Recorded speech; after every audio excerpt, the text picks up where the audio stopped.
In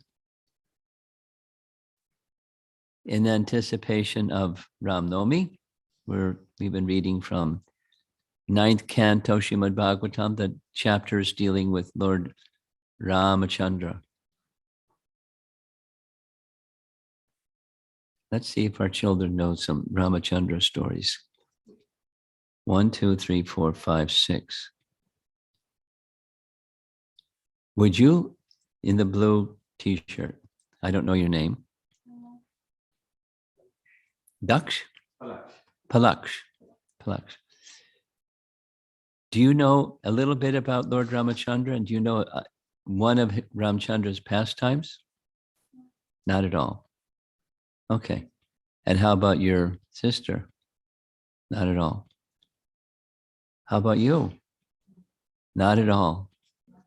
3 down and 2 to go. Not at all. Okay. Well, that tells me something. Lord Ramacandra. Let's do this. You know who is Krishna, right? Plaksh, you know who is Krishna? Where is Krishna's eternal residence? Where does he reside eternally before he comes here? He has a place. What's that place? Goloka Vrindavan.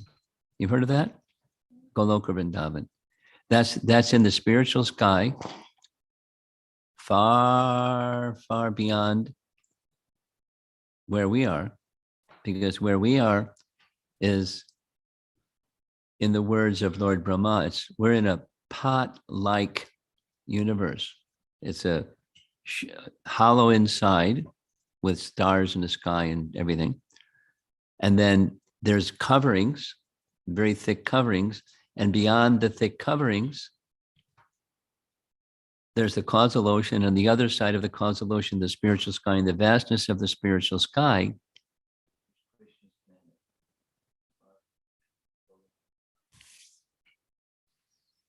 and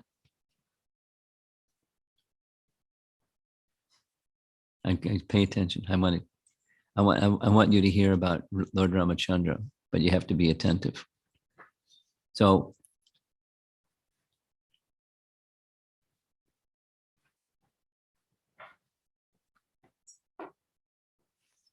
in this vastness of the spiritual sky, there's many, many, many, many, many unlimited number of spiritual planets called Vaikuntha planets. Vaikuntha? No. Vaikuntha? The presiding deity of Vaikuntha is Narayana. You've heard his name, right? Narayana? No? Narayana. She's going, yes. Mom says yes. You heard Narayana. And Narayana has his consort. Not exactly his wife, it's just his spiritual potency. And her name starts with an L. Lakshmi. So Lakshmi, Narayana. And in Goloka, there's Krishna, and Krishna's spiritual potency, her name starts with an R. Radha. Right. So Radha Krishna, Lakshmi Narayan, and in the topmost realm of the Vaikuntha region is where Ramacandra resides. Where Ramacandra resides has a name. It starts with an A. Ayodhya. If you haven't heard much about Ram, you don't know Ayodhya either. That's in the spiritual sky, Ayodhya. And by the side of Ram is his consort named, starts with an S. Sita. You with me? So Radha Krishna, Lakshmi Narayan, Sita Ram. Sita Ram. Sita is his consort, his you can say his in his pet. So from time to time, yada yada hi dharmasya, glanir bhavati bharata, the Lord descends from time to time. And when he descends, he comes with his associates. From the spiritual world, he comes to this realm with his associates. So from time to time, Ram comes, and with him comes Sita. And Sita, we're going to read a verse from the 9th canto Srimad Bhagavatam about Lord Ramacandra. Sita she's a little younger than Lord Ramacandra. She's 3 years younger than Lord Ramacandra.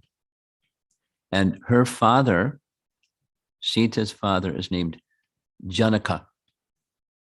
Janaka, stepping back a little bit, in Srimad Bhagavatam, there's a description of 12 great authorities through all the history of mankind, and one of them is Janaka. Janaka was a king, and the kingdom had different names. One of them is in this verse that we're going to read. Videha, king of Videha. Videha, king of Videha was King Janak. And so Sita was his son, his daughter, excuse me. Sita was his daughter. And there was a very interesting arrangement for the marriage of Ram and Sita.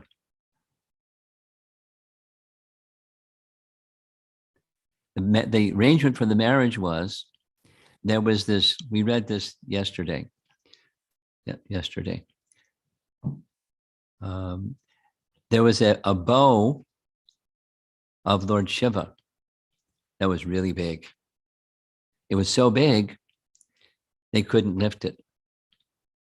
It took 300 men to pull it on a cart with wheels just to bring it into the king's hall, the king's assembly hall. Really big bow. And King Janak had a requirement for someone to marry his daughter. They had to lift and string the bow. No one could do it. They were really angry at the king, and he had to cause a little problem. But it was a requirement by him. You had, have to lift the bow and have to string the bow. So Ramacandra, when he was just 12 years old, how old are you? 9. You're 9. How old are you? 11. In 1 year, tried to lift a bow that 300 men can't lift. And he not only lifted the bow and not only strung the bow, but when he pulled the bow string, the bow cracked. The cracking of the bow was so loud, sound can be powerful. It knocked people over. It was really powerful sound. And that meant Sita could now be married to Ram. And Ram had 3 brothers. Right, 3. So there were four brothers. He had 3 brothers. And his constant companion since little was Lakshman. So Lakshman was with Ram. And the suggestion was made, Sita has a sister. Nice, when sees Ram, that Lakshman marries her sister. And the king thought, that's a great idea. So they were married together. Lakshman married, now adults. The sister of Sita was named Urmila. So it was a double marriage. But not only that, listen to this. The king had a brother, a relative, and he had 2 daughters. So it was suggested, hey, let's have a 4-way marriage. Ask your brother or your relative if his 2 daughters can marry Ram's other 2 brothers. I was laughing too. I said, great idea. And so there was a four-way marriage. Four-way marriage. And then everybody went back to the capital where Ram was born was named Ayodhya. They went back to Ayodhya and they lived there for some number of years. But there was some misfortune that happened. What was that? Everything was like fantastic. Fantastic. One of Ram's brothers, his name was Bharat. Bharat, it was suggested, why don't you go visit your mother's father? He's nice. He likes you. Go pay him a visit, pay your respects, and stay there for some time.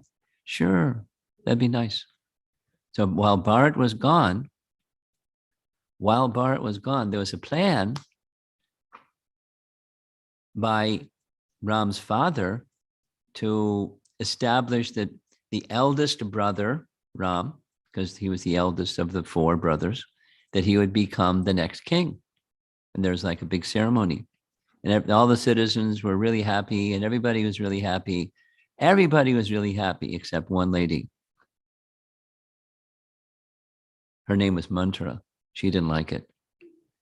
She thought, this is really bad. Why is it bad? It's bad because this is being arranged while Bharat is out of town. Why is it being arranged while he's out of town?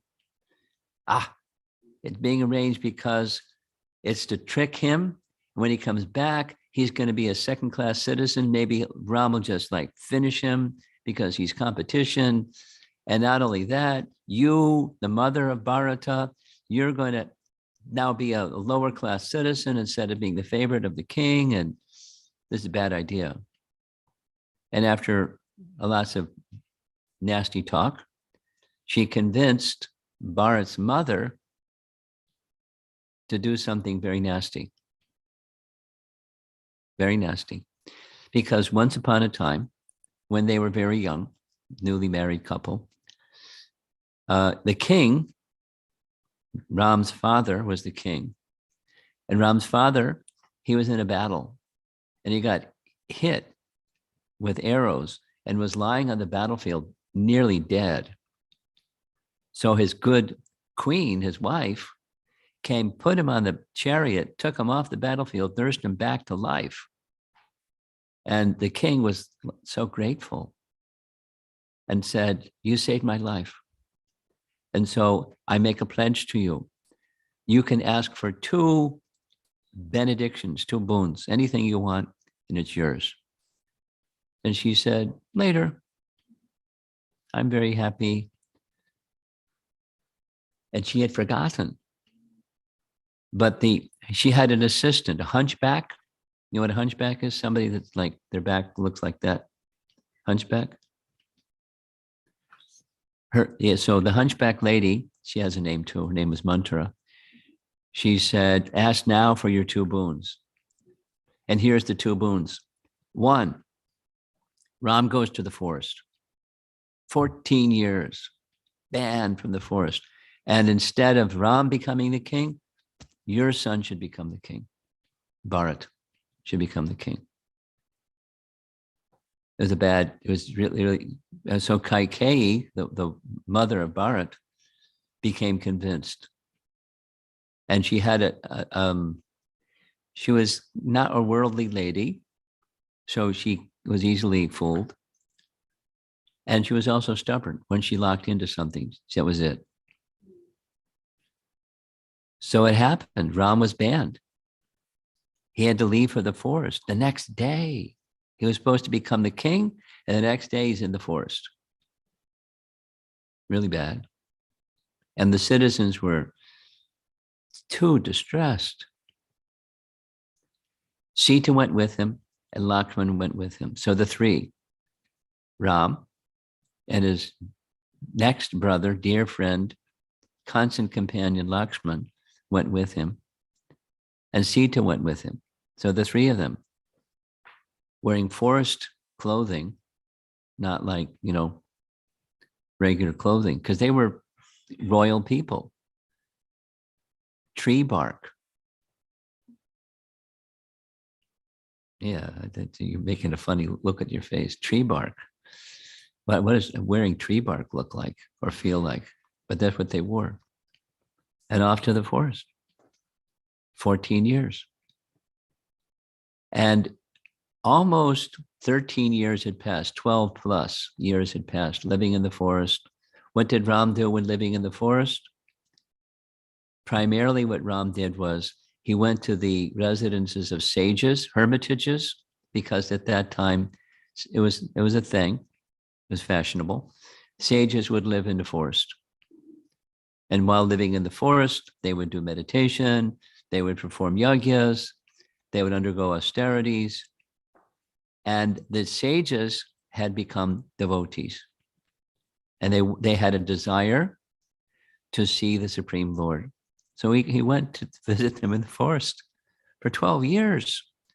This hermitage, that hermitage, and giving his association to saintly people. That was really nice. They really liked it. However, there was something else he was supposed to do. That's something else he was supposed to do. There were some bad people, really bad, like murderous people, man-eating rakshasas. You've heard that word before, rakshasa? No? You've heard the word cannibal, right?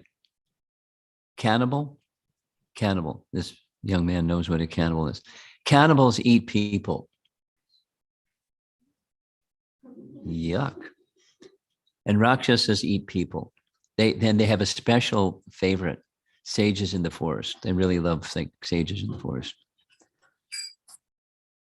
Really bad. Really bad.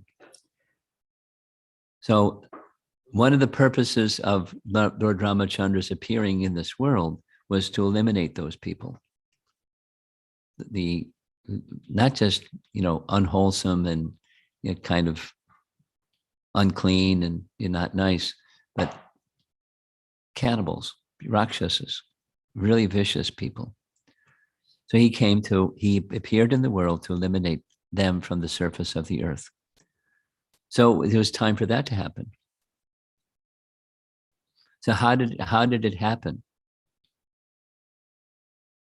It was really interesting how it happened.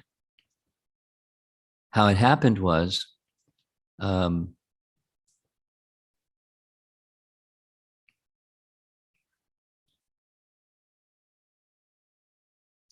another trick. It's a little, you like stories. I hope you like stories because it's a little complicated. The biggest, because it's right in the verse we just read. I'll read the verse. The bad person, the number one bad person, his name is Ravana. Ravana, the name means it would make people cry. That's what his name means. It would make people cry.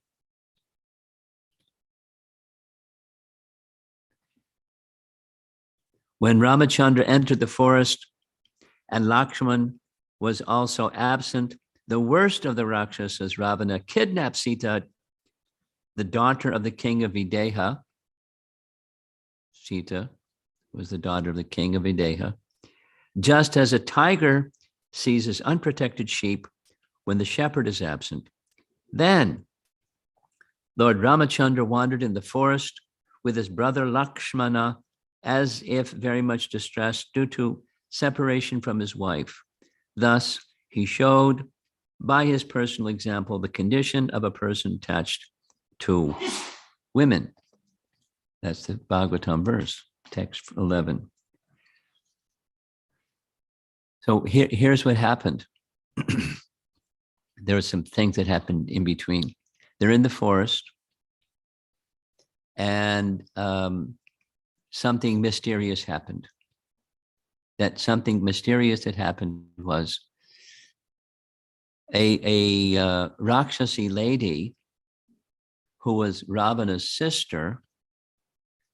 She came big pot belly, fangs, looking like, a monster. And she saw the beauty of Ram and became charmed by the beauty of Ram. And in a very brazen way, she came up to Ram and said, be my husband. I mean, she didn't really mess around. She got right to the point. I have mystic powers. I can take you anywhere in the forest. I can take you anywhere in the sky, any place you'd like to go. Let's go. Let's get married. Woo, woo, woo.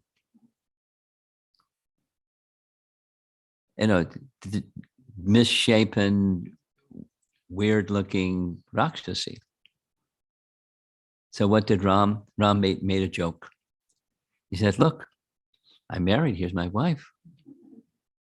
But to see that fellow over there, that's Lakshman. He's without his wife because his wife stayed back in Ayodhya. He's without his wife, and he's very handsome. So she took it seriously and went, confronted Lakshman saying, let's get together, woo, woo, woo.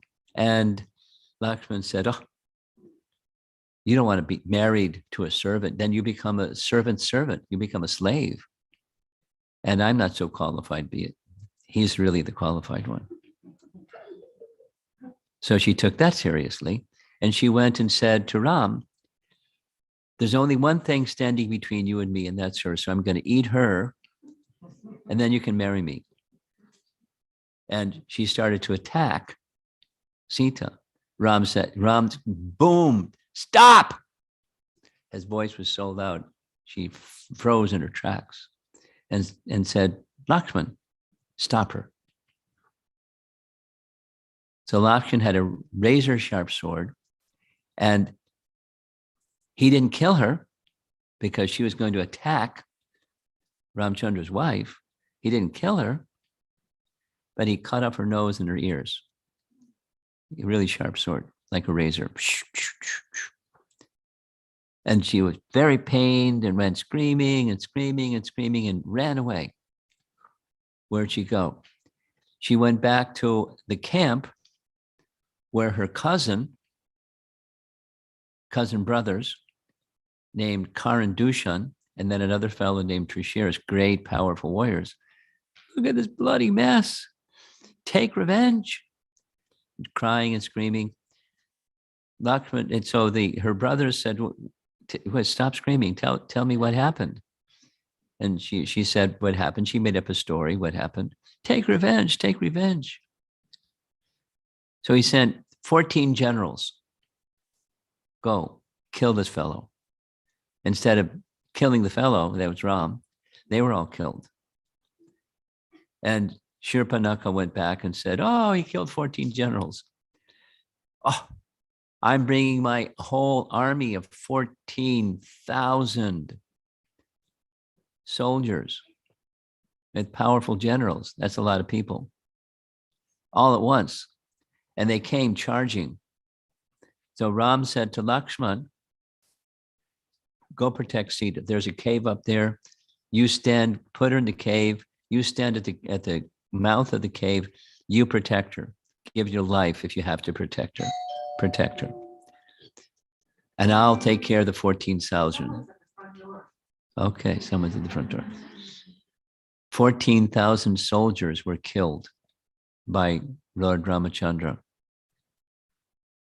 14,000 soldiers were killed by Ramchandra with one man, because he's the personality of Godhead. He had a really fast bow, and he killed 14,000 soldiers, including the chief generals, the invincible Karan Dushan. Is it right? I've learned something. Boys like battle scenes. And it's a really nice battle scene. But I didn't bring the book with me to read. I'm just having to narrate. But the battle scene is really intense. It's like pages and pages and pages of battle. So what happened after that is there's a few things that happened. But Ravan's sister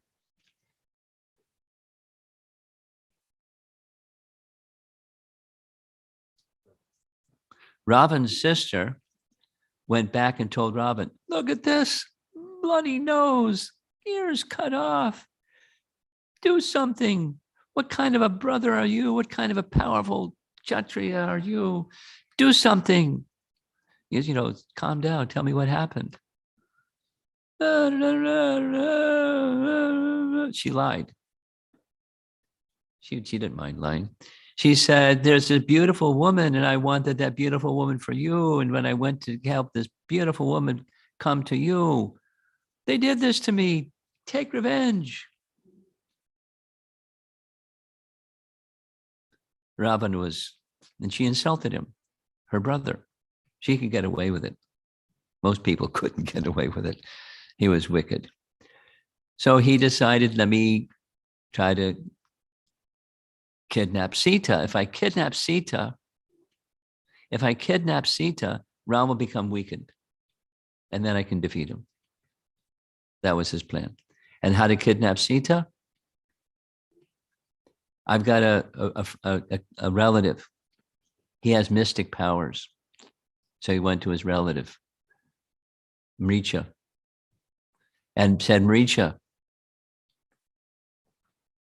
I'm looking for your help. I want you to help me kidnap Sita so I can kill Ram. And Mricha gave him really strong advice. It's very detailed. But long, long ago, I had a personal encounter with Ram. Twice, here's what happened. And each time, his power is beyond limit. You're a little fly compared to him. Don't mess with Ram. Don't mess with Ram. That's my advice.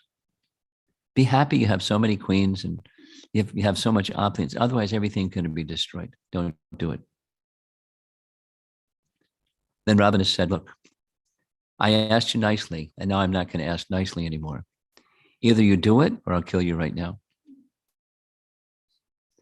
And Maricha said, better to be killed by Ram than by you. So I'll do it. He knew he had mystic powers and knew how to change his shape to become a golden deer with rainbow colors on his back and all kinds of beautiful, you know the story? Okay. Maricha became a golden deer. And they went to the place where the three, Ram, Lakshman, and Sita were. And there's the golden deer going here, going there. And Sita says, oh, look at that beautiful deer. Wouldn't it be nice when we're going back to the capital city, to Ayodhya. And if we had the deer can go into the park and we can play with the deer. And wouldn't it be nice, Ram? Can you get the deer? Lakshman said, it's a trick. Who's seen a deer like that? There's no such thing.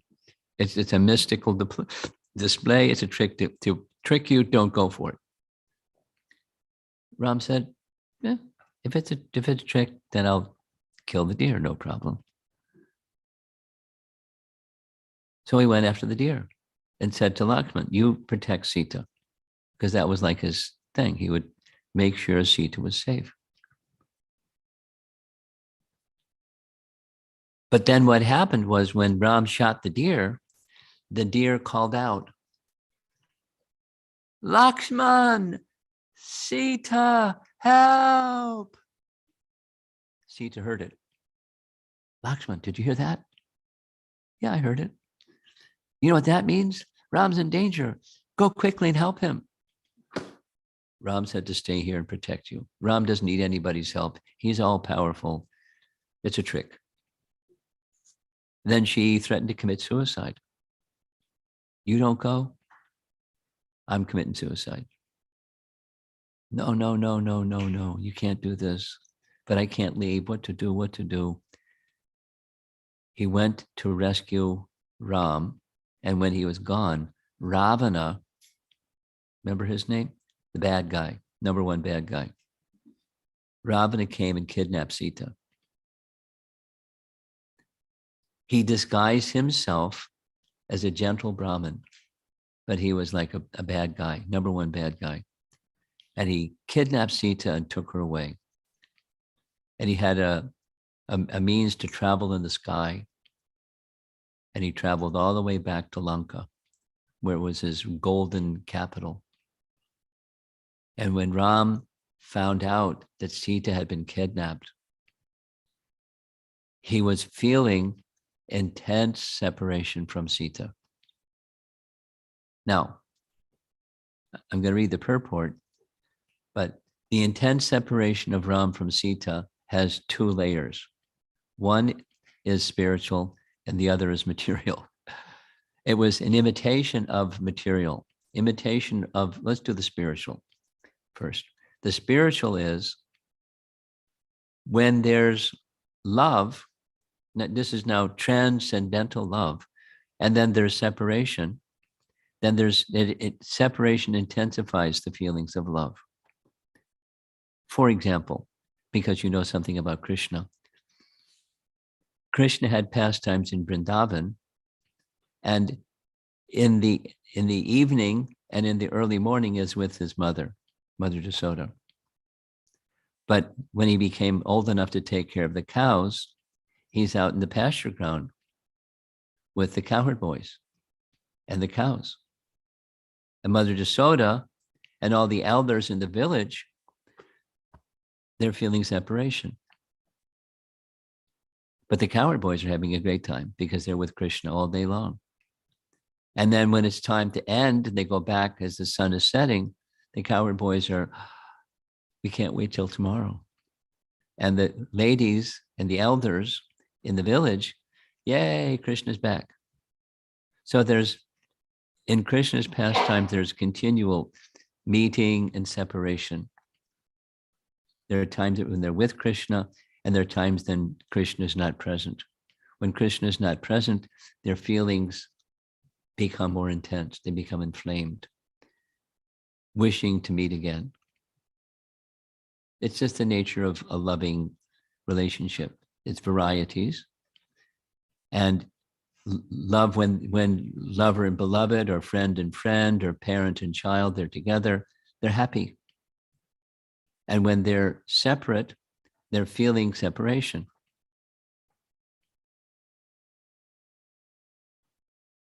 It's natural. I know some young men that are in college, and their whole life they've been with mom and dad and their brother. I'm thinking of one in particular. And he went away to college at a faraway place. And he's like on the phone with his brother 3 times a day. They have a really close relationship. He really misses his brother. He misses mom and dad. He's doing really well in school. But his feelings of affection for the family members has spiked because of separation. He got to go home for Christmas vacation. Now it's the next semester, and he's really looking for the semester to end to go be with his family again.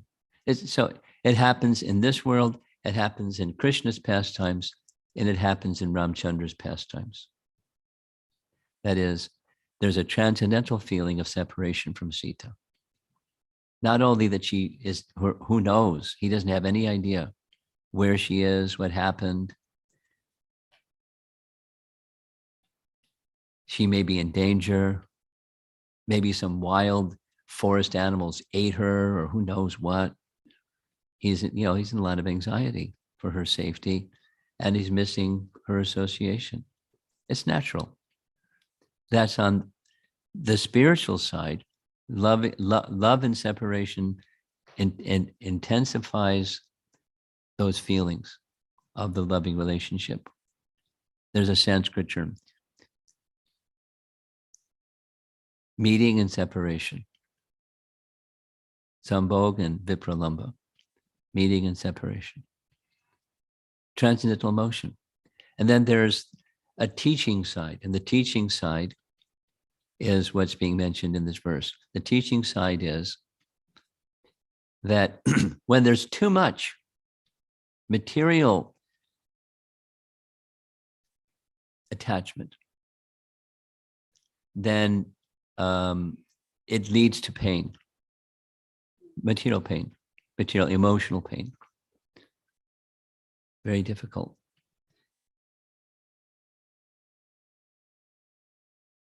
Do any of you know Hanuman? You know Hanuman? Oh, okay, great. Great. Hanuman. So Hanuman, you like Hanuman? I like Hanuman too. He's a nice devotee, very devoted. And he has a nice set of prayers that he offers in the fifth canto, Srimad Bhagavatam, where he says, like, with his fist hitting the table, there's no question of Ram and Sita being separated. It's a pastime, but they're like sun and sunshine. Can sunshine be separated from sun? Can sun be separated from sunshine? Not possible. No such thing. Have you ever seen shine without, like, I'm holding a sun ray in my hand and disconnected from the sun? No such thing. No question that Sita and Ram can be separated. And therefore, the feelings of separation that Ram is feeling is to teach something. He came not only to eliminate Ravana, which happens later. Ram killed Ravana. But not only to kill Ravana and all the wicked people on the surface of the earth at that time, but he also came to teach something. Was that something? Too much attachment between male and female, too much attachment brings misery. There has to be some attachment, but too much attachment brings misery. And he wanted to teach it, and so he taught it. Too much. So what's enough and what's too much? That's a nice question.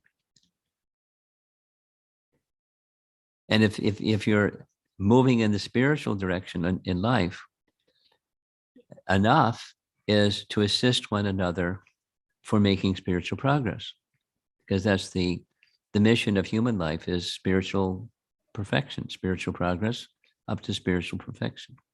Enough so that you can assist one another in spiritual progress.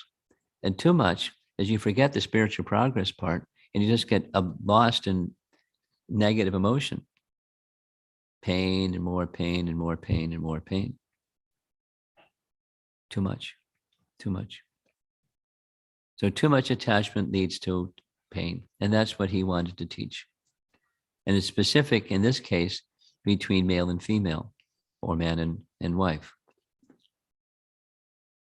Here we go. This is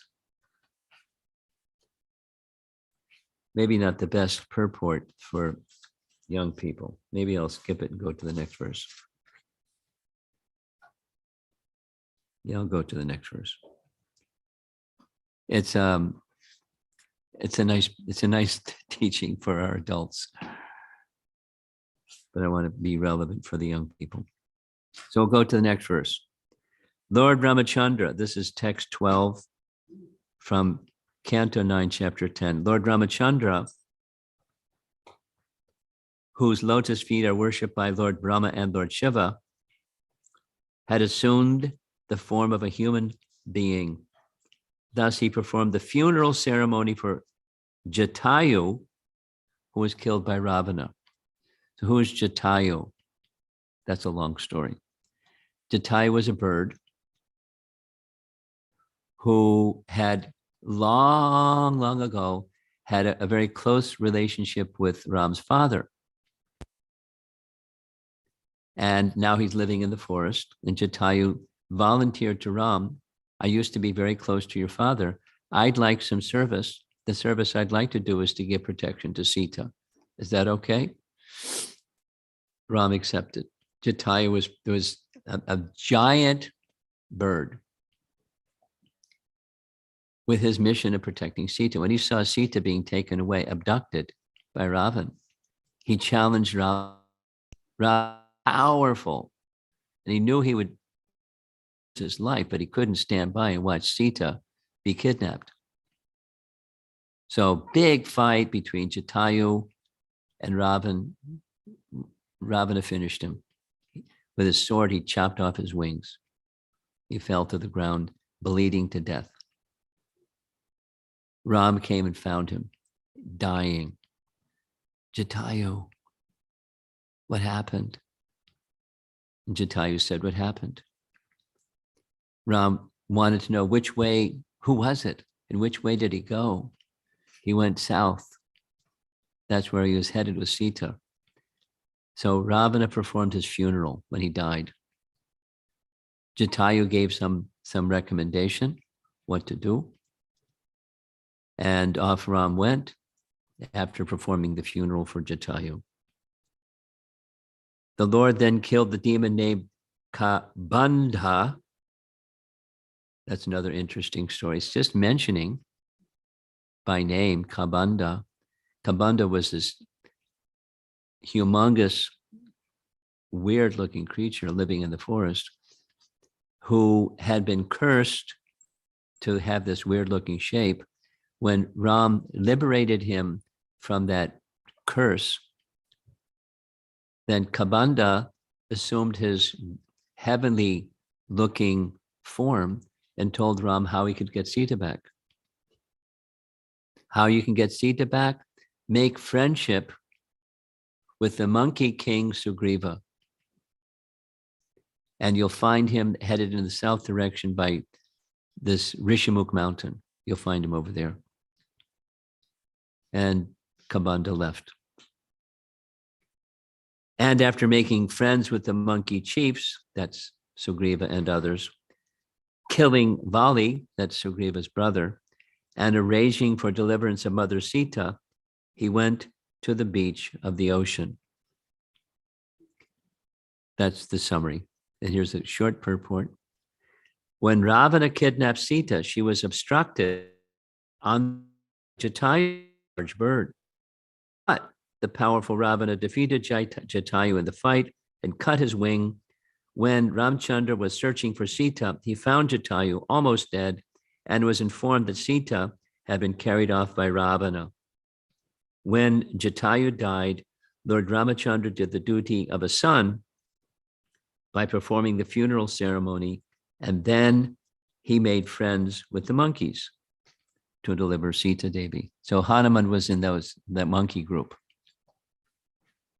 But the king of the monkey group, his name was Sugriva.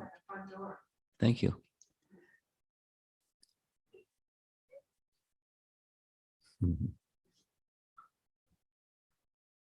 Probably should leave the door open so that they can just walk in.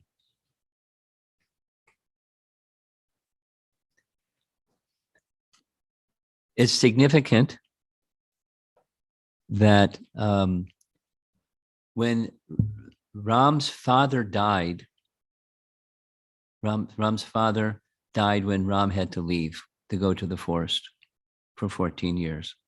Out of feelings, intense feelings of separation, his father died. Ram found out about it later, but he was feeling very sad because the elder brother is to perform the funeral for the father, but he couldn't do it because he was off in the forest. So instead, he got to perform the funeral for Jatayu, like a son performed the funeral for his father. Although the person that the funeral was for was a bird, but Ram didn't make distinctions like that. Ram had friends that were birds. Jatayu is one. Monkeys like Hanuman. Jambavan was a bear. You know Jambavan? Jambavan? Bear. Jambavan.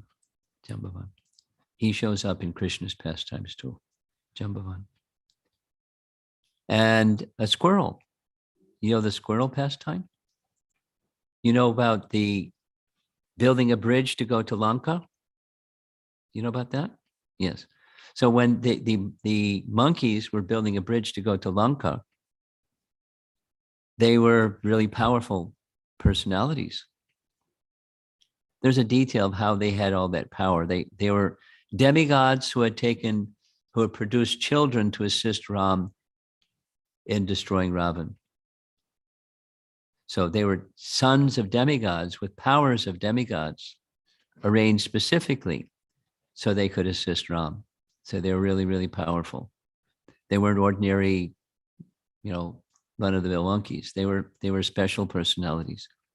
So they're taking giant boulders and peaks of mountains and throwing it in to build a bridge to Lanka. And there was a little squirrel who also wanted to help.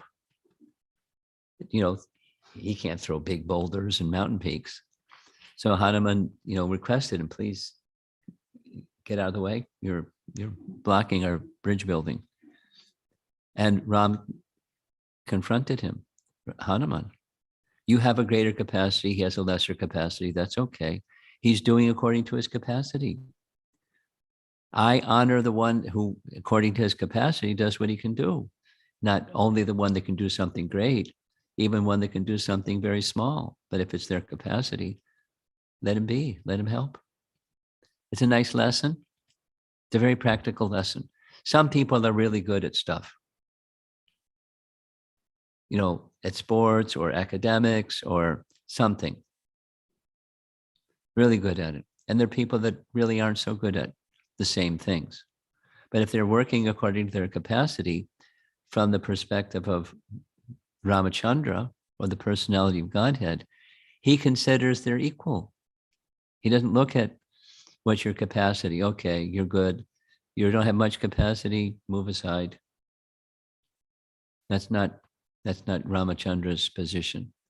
He's very kind to everyone. And he wants to see, here's a nice lesson. What Prabhupada taught us is that Krishna is not how much you're giving that he looks to. It's what you're holding back. What you're holding back. Someone may not be very powerful, like a squirrel is not so powerful. Or someone may be more intelligent, someone is not as intelligent. Someone may be more wealthy and not so wealthy, somebody else. But if the wealthy person gives something small and the not so wealthy person gives the same something small, they're making a greater sacrifice. And that's what, so it's not the quantity that you're giving that is important to Krishna or Ramachandra. It's you serve according to your capacity. And that's what's nice. So it's a nice lesson. So Ramachandra had people that he accepted service from and shelter from. Even Ravana's brother, who was from the same family, Rakshasa dynasty, but one of his brothers was very different. And Ram accepted him because he just simply requested, please accept me. I'll end with this.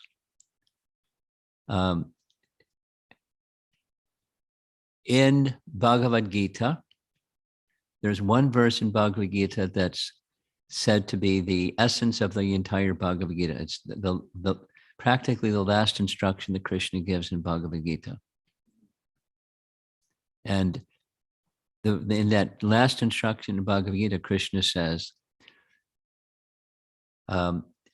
all the other teachings that I've given to you so far, the different systems of yoga and dharma, put them to the side or subordinate them to one thing. And the one thing, surrender to me. Mame kam sharanam. Just like over here in the kitchen, above the kitchen table, there's a light fixture. And there's 5 lamps circulated around. And sometimes you see, it's like a crystal, like a chandelier. You know what a chandelier is? So that it's not, if they're nice ones, it's not just glass, it's crystal. And the light shines through the crystal and it's soft, diffused light. It's really nice. But the chandelier is beautiful as long as it's suspended from the ceiling. If you have a chandelier lying on the floor, it's not the same. You have to suspend it from the ceiling. Similarly, all the other teachings found in Bhagavad Gita, they're nice, but they're suspended by one teaching. They're subordinate to one teaching. What's that one teaching?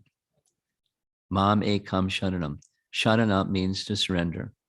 Surrender unto me, Krishna says. Set aside the other things or subordinate the other things to one thing, and that's surrender unto me. That's the essence of Bhagavad Gita. And similarly, there's an essence of the whole Ramayana that comes in the same section where Vibhishan, that's Ravana's brother. Ravana is the number one bad guy, right? Big demon, big demon. Universal terrorist, bad guy, Ravana. His brother tried to persuade Ravan to not be so, give Sita back. Everything will be all right. He couldn't. He wouldn't. He insulted Vibhishan. So Vibhishan left. He tried to help his brother, but his brother was stubborn and very lusty. So he left and went to take shelter of Lord Ramacandra. When he went to take shelter of Lord Ramacandra, there were, some of the associates of Lord Ramacandra, they weren't so sure. This is a trick, or he's got a motive, or, I don't trust him, or let's try him out first before we accept him. And, they made a number of suggestions. And then Lord Ramacandra said a verse that's the essence of the whole Ramayana. It's a nice verse, similar to what Krishna says in Bhagavad Gita. And that is, for someone who has even once taken full shelter of me, saying, from this day forward, I am yours, then I give protection to that person for the rest of their life. And they're freed from fear because they have my protection. It's a celebrated verse, and it's considered the essence, the message of the entire Ramayana. Take shelter of Lord Ram, and whatever wrongdoing or shortcomings or whatever, he'll take care of it. It's important understanding. Taking shelter of Lord Ramacandra or taking shelter of Krishna is the essence of Bhagavad Gita and the essence of Ramayana. Are you ready for a question? Go ahead. How do you surrender to Krishna? How to? Nice question. There's one verse in Bhagavad Gita that comes twice. And in that one verse that comes twice is the answer to your question. And it's that there's 4 parts to that verse. Man-mana is what you do with your mind. Man, mind, mana, man-mana, think of me. Bhava, mad-bhakta, become my devotee. To become my devotee means you use your senses in service to the master of the senses, to Krishna. You do what you do, your age, and then somebody else at their age, and you do what you do in service to Krishna. That's number 2. Think of him, engage in practical activity in service to him. Bhava mad bhakto madhyaji, there's a tendency to worship. There's a whole chapter in Bhagavad Gita about worship. Arjun's asked Krishna, supposing people don't worship you, do they worship something? And the answer is yes. According to the modes of nature, people in passion, they worship a sports hero or a political figure or, somebody macho, a movie star or, some hero. And they kind of adore that person. So that's passion. And then ignorance is, somebody that's very cruel and they honor their very cruel person. Or the mode of goodness, they honor the devas because they give them good stuff and they honor them. So worship that's not directed to the Supreme is according to the modes of nature. But if you worship the Supreme, then that's how you surrender to Krishna. So things that people do for honoring another or, their country or their community or something. So worship the Supreme. Madhyaji Mam Namaskuru. And that's the easy one. That's this. Offer your obeisances. The essence of surrendering it's from the heart, but it's also something that you do with your body and your words. Surrender to Krishna is from the heart, and it's exemplified by the subtle and gross manifestations of what you do, dedicated to the Supreme. Nice question. Nice question. It takes some reorientation because we're used to the modes of nature. Somebody that's a young person, supposing they like sports, so they got a sports hero. Or supposing they like academics, they have like an academic hero, or maybe several of them. They like somebody that's really smart, and they learn from that somebody that's really smart, and they keep going and going and going. So that's fine. That's modes of nature working. And then to connect that with, for the purpose of pleasing the Supreme, that's what surrender means. Doesn't mean you stop that other stuff. It just means you do that other stuff in relation to serving the Supreme, as long as it has some relationship with serving the Supreme.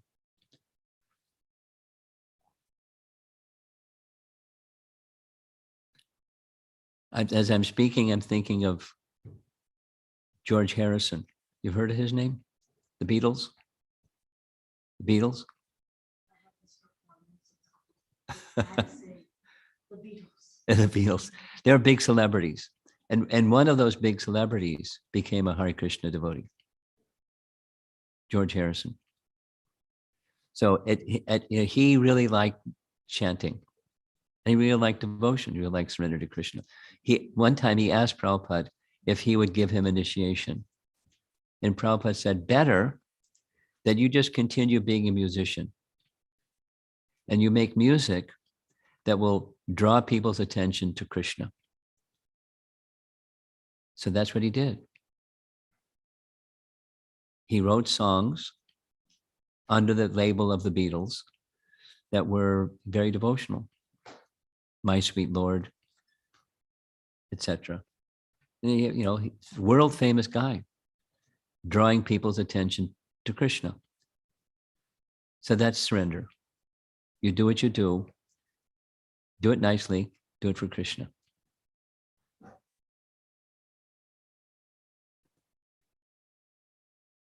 Okay, anything else? Been an interesting, try to keep the young people engaged afternoon. Any of our adults, any comments or thoughts? Yeah. Hare Krishna Maharaj. Thank you for the nice class. Haven't seen you in a long time. Same here, Maharaj. It's nice to see you back. Yeah, nice to see you too. Maharaj, I heard you mention that Maricha, when he was talking to Ravana, he said that he encountered Rama twice. I know only of one encounter. What was the other? Could you speak slower and clearer so I know what you want? What is it you want? Speak right into the mic, please. I heard you say that when Maricha was Yes. talking to Ravana, that he encountered Ravana twice. Yes, he did. You Could want to you- know what those two times were? Yes. Okay. Got to see if the young people can stay tuned in. So those of you that were, I'm looking at the young people again. Those of you that heard Maricha's name, Maricha was a kind of a mystic fellow. And Ram, he had encounter with Ram twice. Once The first time was Ram was just 12.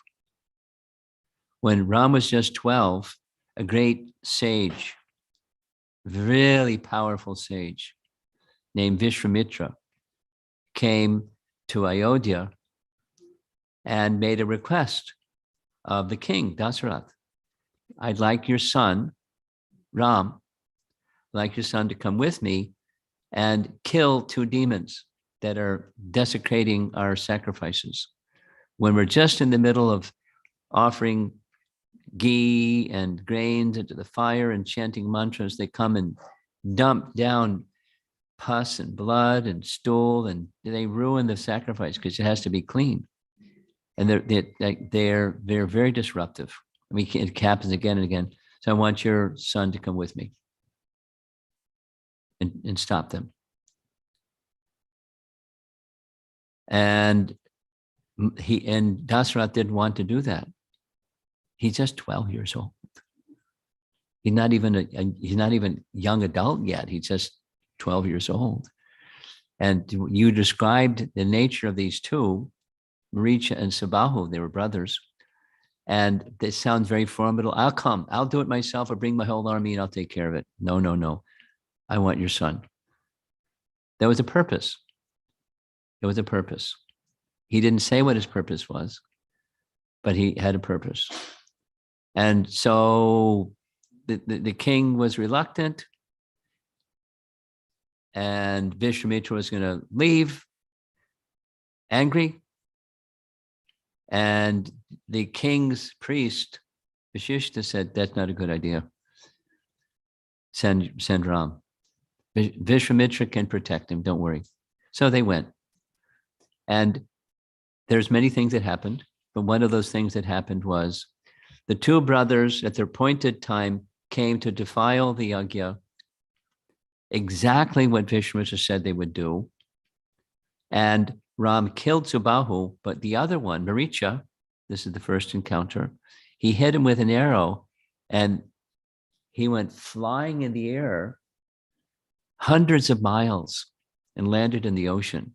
Powerful arrow. Whew. So Maricha survived. He went back to Lanka, stayed there for some time, and he had this like, I want to get back mood. So he got together with some other bad guys, other Rakshasas, and they, all of them, each of them had the capacity to do shape changing. By mystic power, they could look like whatever they wanted to look like. And his favorite lookalike was to take the form of a deer, and they went to the forest and they would hang out with the sages like, hey, look at those nice deer. And when they were not suspecting, they would eat them. They weren't nice. And that was their fun. That was what they did for pastimes. So they were in the midst of one of those, and Ram came. Maricha knew, I'm getting out of here. He's powerful. The others didn't know. Ram shot arrows and killed the others, Rakshasas that were in the shape of deer. And Maricha fled for his life. And he said, the only thing that saved me is Ram would never shoot from behind. So twice I saw his unlimited power. That's the second time. And now I'm living in a cave, like a hermit living in a cave. And I can't think of anything but Ram. I live in the cave because when I go outside and see a tree, I see Ram. So I don't want to see Ram. I'm afraid of him. So I stay in the cave, living in fear. It's because he's so powerful. And you want me to help you steal Sita? Sorry, I'm not going to help you.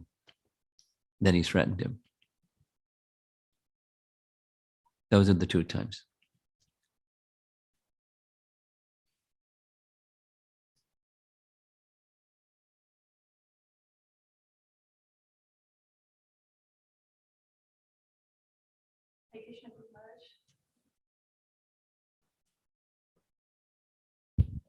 How old was Lord Rama when he went to the forest? How old? Yeah. 25. Okay.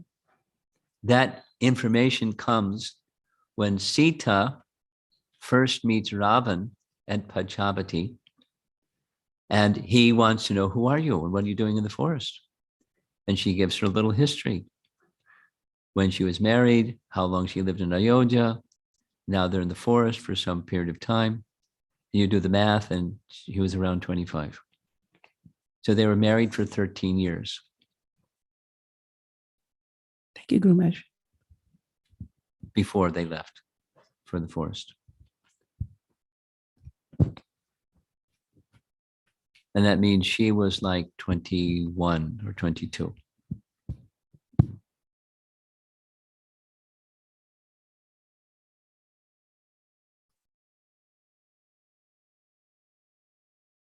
Okay. You have something good.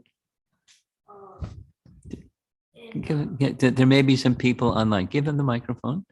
In case the people online that aren't with us in the room, we can hear you, but they can't.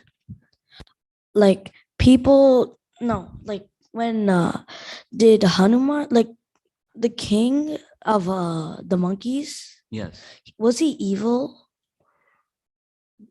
it depends. There were two monkey kings. One was the older brother. His name was Vali. And the younger brother was Sugriva. Vali was the elder brother. Sugriva was the younger brother. And the elder brother, really powerful. And the younger brother, also very powerful, but not as powerful as Vali. And they had some misunderstanding without the detail. And when they had some misunderstanding without the detail, Vali came back to the kingdom and wanted to kill his brother. But he said, you just get out of town. And he took his wife and cohabited with his brother's wife, which is completely against morality and against scripture.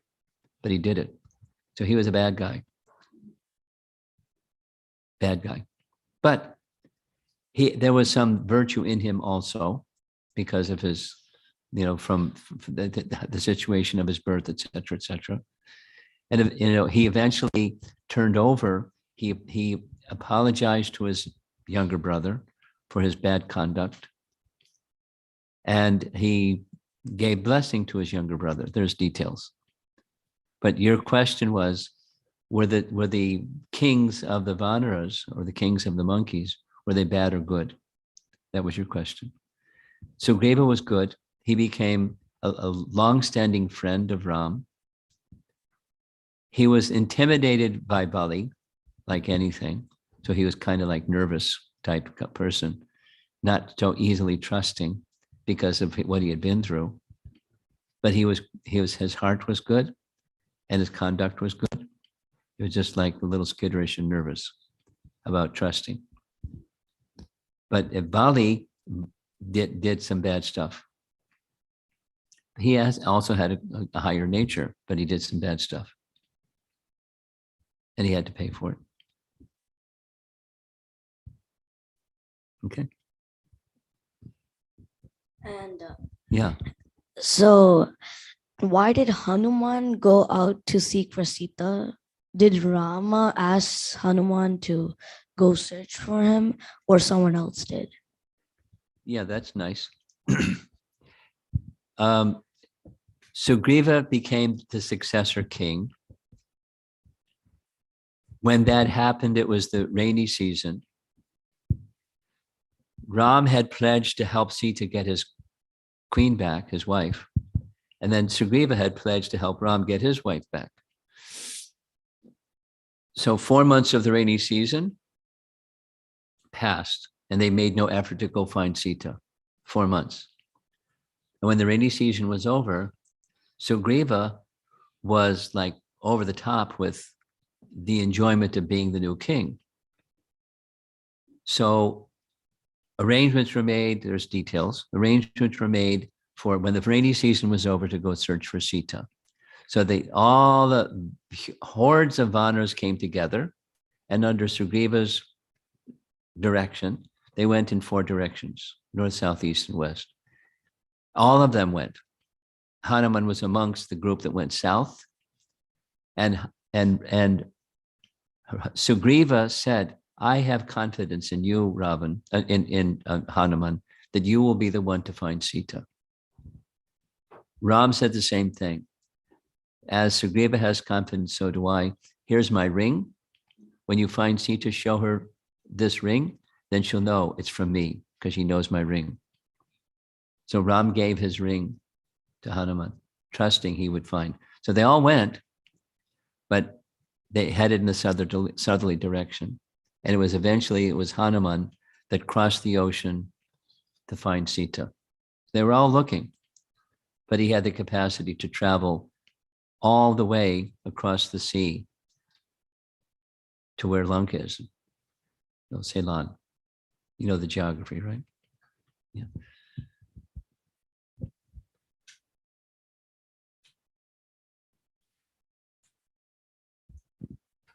Okay, I guess we're done.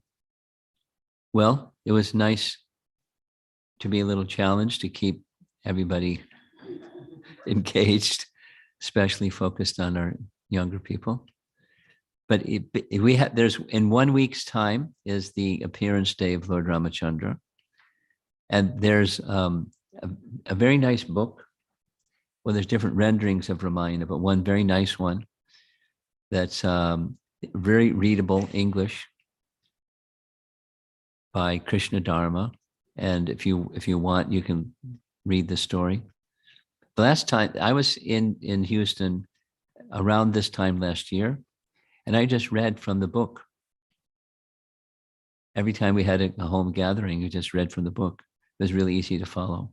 Anybody could follow. So you have a week, you could spend some time if your school and studies and stuff from it. Maybe their parents can read with your kids a little bit, just so they become a little familiar. Because it's a wonderful epic filled with important lessons, life lessons, and very stirring, heart-stirring stories. Share the culture.